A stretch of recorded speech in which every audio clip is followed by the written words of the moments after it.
welcome to study Al-Islam. Abdul-Rahman Shareef, presenter today, Imam of Tawheed Islamic Center, Wilmington, North Carolina, city by the sea. We are speaking and presenting today on Idris, level 4. We pray Allah that it goes well. We ask you to make dua for the presenter. I'd like to begin, inshallah, with the Surah Isra in Quran, and we will be looking at the first 5 verses, particularly verse 4, where Allah tells us to Iqra this Rabbi Ladhi Khalaq, Khalaq al-Insan min Allah, Iqra Rabbuka al-Akram, Alladhi allama bil-qalam, allama al-insan ma lam ya'lam. And verse 4, as has been presented by other presenters, Alladhi allama bil-qalam, he taught the use of the pen. And we know in this level, this conversation, we're dealing with Idris, representing personified academics, study, reasoning, intellect. So this very important verse 4, ayat 4, we're on level 4. I think I'm the 4th presenter. So maybe that has some meaning. But we thank Allah for this opportunity. And the reason reference is made to Ayat 4 is because it is written that Idris was the first to use the pen. So the pen has allowed man to record his study of Allah's ayat, of Allah's sign. It is he who has taught man the use of the pen. So we may be talking about a different kind of pen, not just the pen that man has created, that man uses to record, but the pen that is divine, the pen that Allah writes across the skyboard of his creation. So it is Allah who has taught the use of the pen. The 4th verse in the first 5 heal the Prophet Muhammed sallallahu alaihi wasallam. Again, we'll be referring back, but we're going to look at also Surah Al-Qalam, verse 1. Is 6th day Surah Al-Quran, and it reads, Noon wal-qalami wa ma yasturun. Yasturun, statara, the root, also means to manage affairs, to exercise authority, also to prostrate. So this noon, by the pen and by the record which men write, yasturun, from the word satara, is to, once again, to write, to inscribe, to draw. So we'll be looking at our pen, we'll be looking at the divine pen. And in the 4th ayat of this surah as well, وَإِنَّكَ لَعَلَىٰ خُلُقٍ عَظِيمٍ, thou standest on an exalted standard of character. Almighty Allah, the Creator,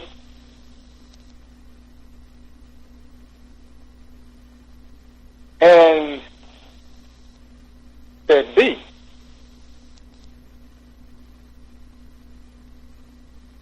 And you are on an exalted standard of character. Prophet Muhammad sallallahu alaihi wasallam, he wasn't taught by the academics of the world. but he was taught by Allah, and he was established on the guidance from birth, from conception. Allah said, be, and his process began.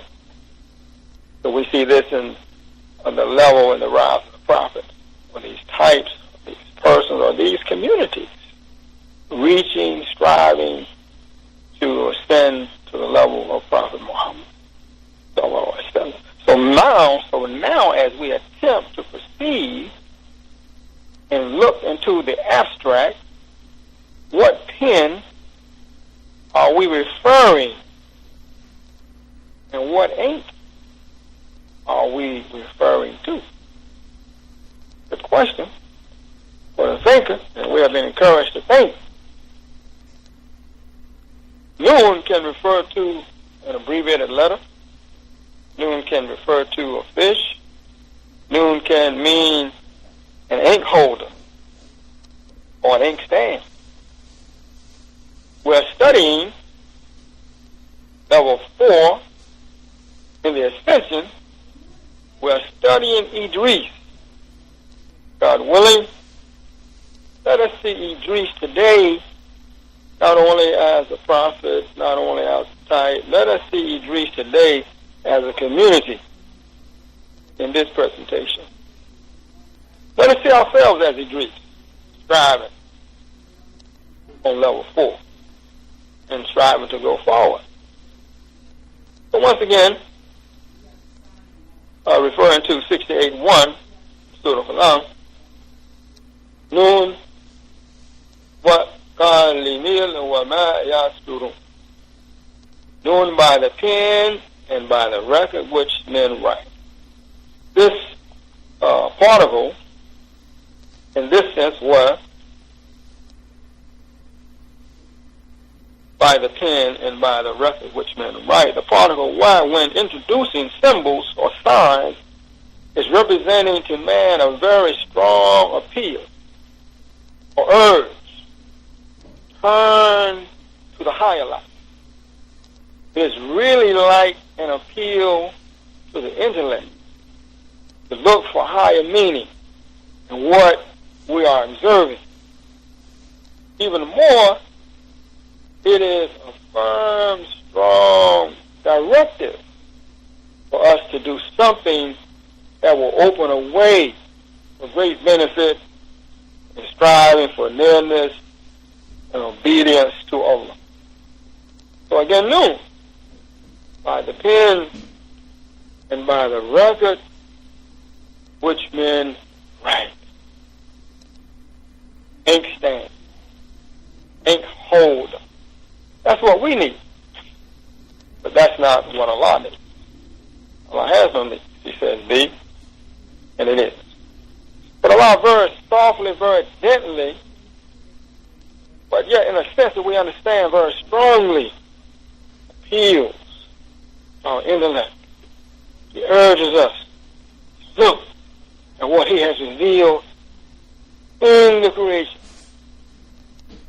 With that stated, let's refer two more verses in the Quran, that reference pens and ink, trees and oceans.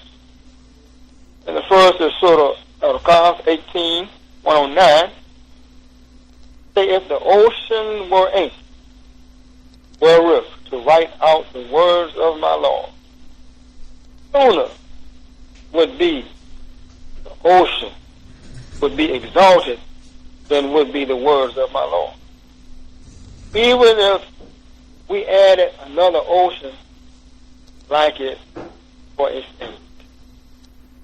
And then 31:27, Luqman 31:27, and if all the trees on earth were pens, and the ocean were ink, with 7 oceans behind it to add to its supply, yet would not the words of Allah be exalted in the writing. Allah is exalted in power, full of wisdom. So Allah speaks the truth.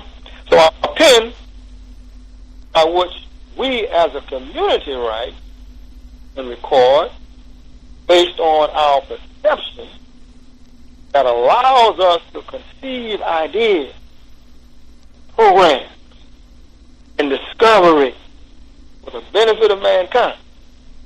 And the greater pen is a divine pen that writes across the skyboard of Allah's universe, which has no limit.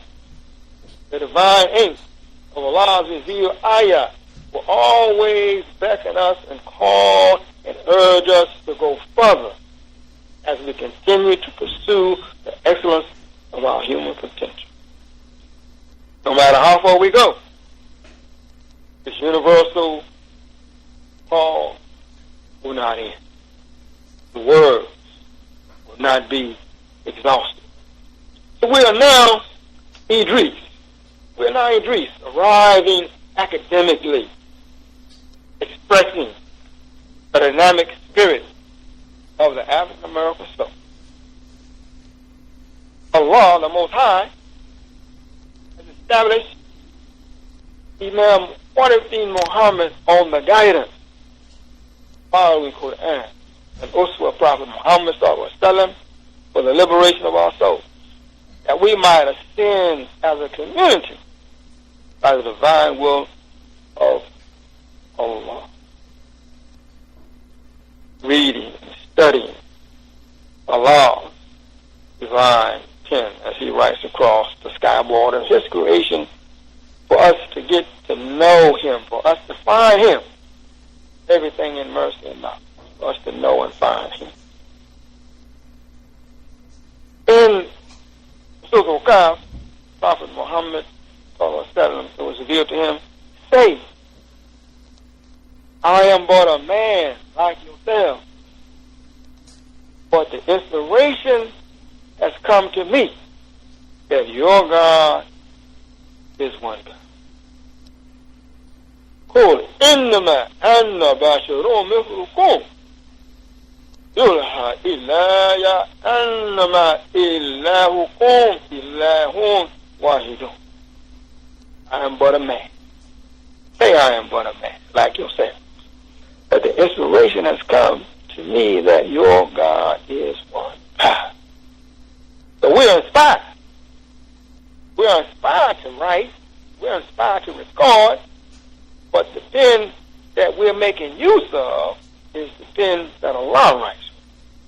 This is what inspires us. This is what gives us a drive for perception that we may conceive that we can benefit humanity. As a community, we have been given a new life by the one who is on high, one who is the giver of life. Our Imam Muhammad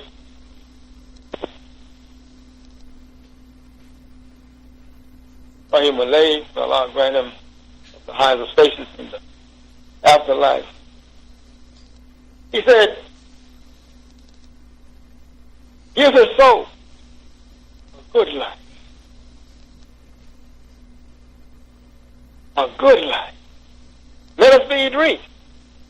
As a united community, one solid cemented structure like the teeth of one comb.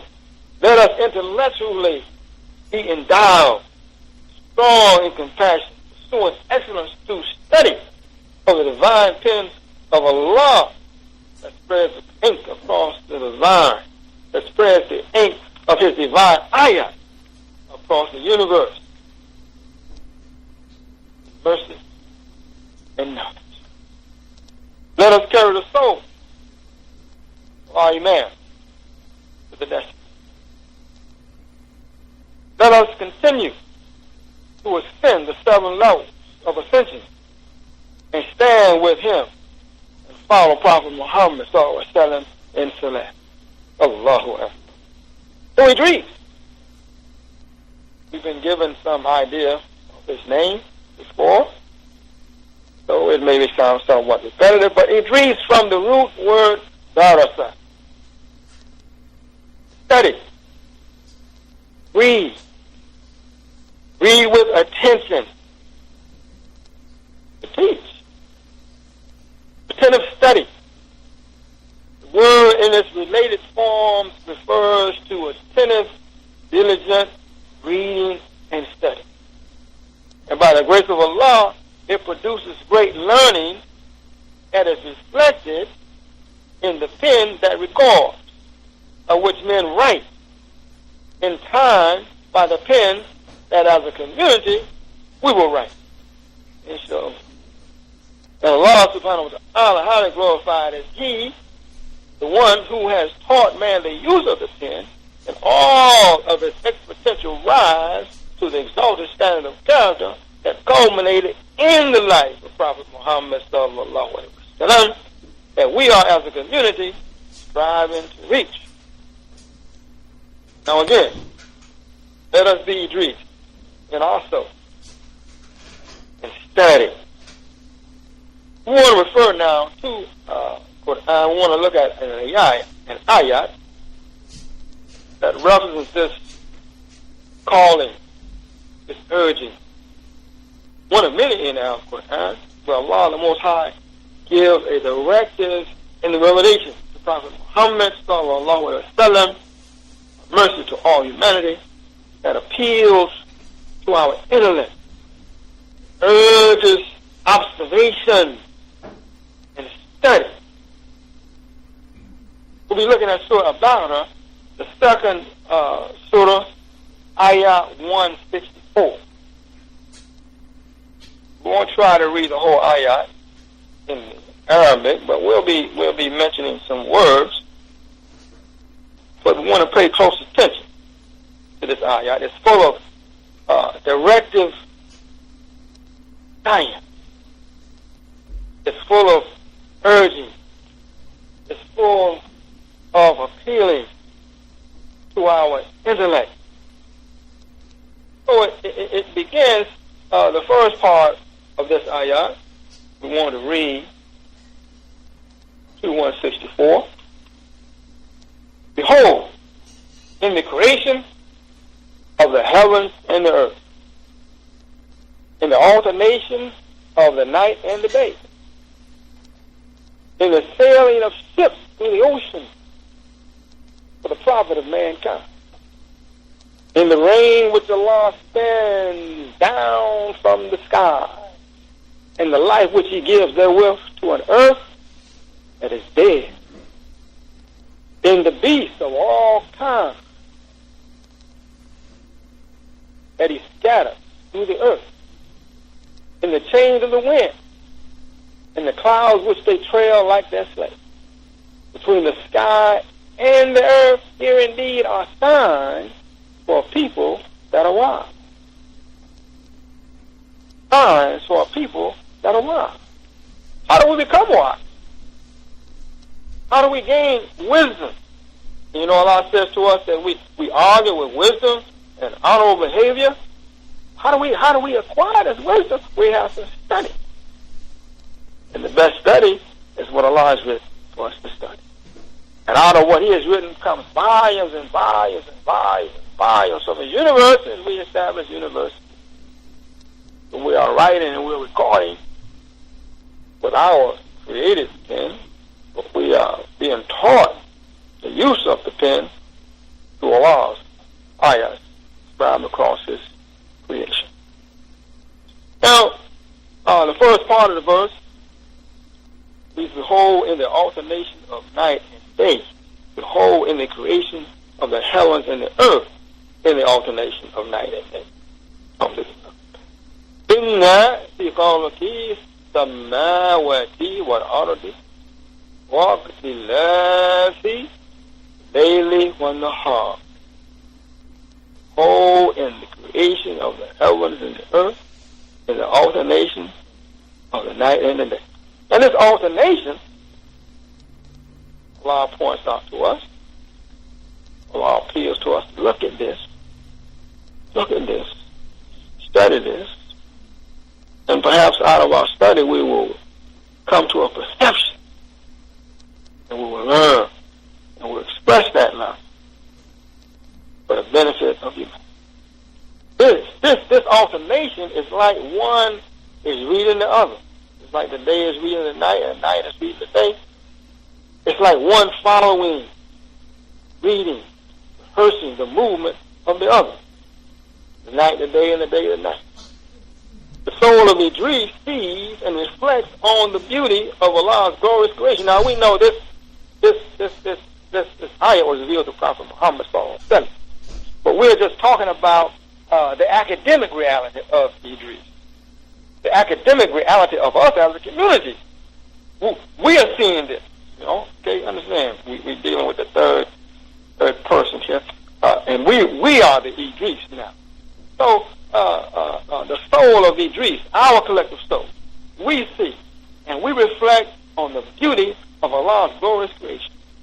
The soul of Idris sees in this reading the divine pen expressing with divine ink a variety of sciences. A variety of sciences. And perceives astronomy, astrology, physics, chemistry. The soul's intellect is responding to the urge to study and produce from that study volumes for universal things. This is the work of our community. This is Idris in us, reaching for Muhammad the Prophet sallallahu alaihi wasallam. But even more so, we see the glory, we see the grandeur, we see the control and organization of the creation, of the heaven and the earth, Allah the Most High. Our reading as Allah has directed and commanded really suggests a marvelous sense of balance and harmony between the movements of different heavenly bodies, individually as well as in relation to the whole universe. It points to the absolutely fantastic organization and discipline in the universe, all revealing a fundamental truth, the unity of the law controlling the universe. This, however, leads to unity of control and direction, the unity of the Creator, the oneness of Allah, the unity of matter itself, which our leader Imam Muhammed, he has expressed and emphasized to us over and over many times, the unity of Tawheed. The unity of Tawheed. And we should look for this unity in the collective soul of our community. As diversified as we are, we should be all inclusive and unified in the reality of Tawheed as Idris in our collective soul and community. So let us proceed further as Idris in our reading. In the sailing of ships through the ocean for the profit of mankind. So in obeying and following Allah's directive to engage and study the ayahs in His creation, we are inspired to study and perceive the science of oceanography. We move out on the oceans and engage in commercial travel, commercial trade for mutual goodwill, and economics evolve, grow from another sphere of activity inspired by the Quran.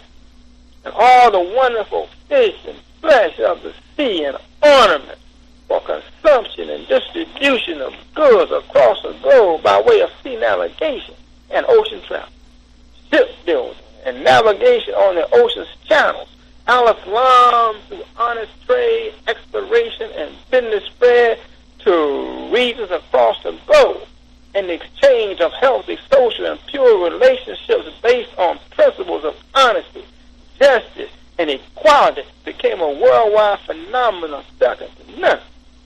The Idris in our soul calls us to bring the natural love and interest in education, our number one priority for community growth and development. As we continue to read this verse, continue. In the wind which Allah sends down, in the rain which Allah sends down from the sky, and the light which He gives therewith to an earth that is dead, in the beasts of all kinds that He scatters through the earth, in the change of the wind and the clouds which they trail like their slaves, between the sky and the earth. Here indeed are signs, the ayatin, for people that are wise. Alhamdulillah, for people that are wise. How do we get wise? We have to study. Once again, how did Idris reach that level? He had to study. How did Prophet Muhammad come to the idea of coming to the reality of the revelation? He was studying. He was searching. He was seeking a higher reality from the time of his youth. And we look at our Imam. What did he say to us one time? He said he prayed. He was saying something strange. He prayed, Allah, if I'm not seeing you the right way, bless me to see you the right way. And Allah blessed him to see the right way. Allah established him on the guidance. This is what's called such a paradigm shift in the thinking of the world, because Allah established him. Not didn't just guide him, but established him on the guidance. We should be strong, not hesitant. Following his tafsir, following his leadership. If he said do it, do it. If he said don't do it, don't do it. That's just how we should be in the reality of our academic pursuits. Now, so Prophet Muhammad, he said the greatest gift. He said the greatest gift.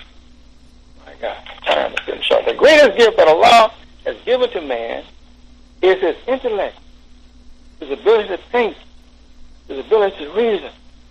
This gift elevates us in our academic pursuits and learning skills. And in this ayah, we see and perceive so many signs. It's not the Quran is a book of science, in a sense it is, but it guides us to the science.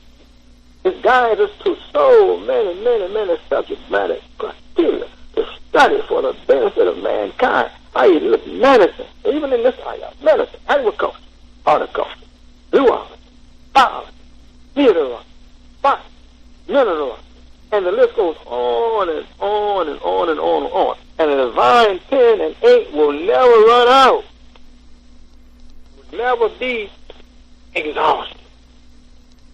Some of the reading, we won't have time to read it. This ayah from Surah 7, ayah 54 through 58. But we can do it after this broadcast ends. Perhaps we can read further in many other ayahs as well for the Idris in our collective stuff. Inshallah, as we come to a close, I want to, if possible, refer to Surah 91, Surah Al-Shams. In the first ayah. But we want to just perhaps look at 7 through 9 with reference to time. This is another ayah that appeals for our intellect. It urges us to pay attention in a very subtle way. It calls us to look at the shadow, look at the sun, and to go into the abstract of it all. So I plan to read the first 10 verses, but I'm going to move down to 7 through 10, inshallah, with this last minute. By the soul and the proportion and order given to it, its enlightenment as to its wrong and its right. Truly he succeeds that purifies it, and he fails that corrupts it. ونفسي وما سواها فألهمها فجورها وتقواها أفلح من زكاها وخاب من دساها. Now, ayah 8, and it's enlightenment. فألهمها as to its wrong, fujuraha, and it's right. وتقواها. Now that's how it's translated. But the فألهمها, it's calling us to enlighten. It's calling us to seek higher learning, to look into the abstract and understand the dynamics of our soul as it rises, as it attempts to ascend to the level of Prophet Muhammad sallallahu alaihi wasallam. And it's enlightenment to what is wrong and what is right. The fujur, excuse me for the haste The fujur is trying to find something better. We're not quite sure, but we're looking for. We're kind of like John. You better get it right, you know. And then came Esau with his purity, with the taqwa, you know. And we don't have taqwa. We won't get Sirat al-Mustaqim. This is very, very important. Without taqwa, we won't get to Sirat al-Mustaqim. If we don't get to Sirat al-Mustaqim, we can't make the ascension. You see? And it says, truly he succeeds. That purifies it. He purifies it. It's the cat. It's like the charity.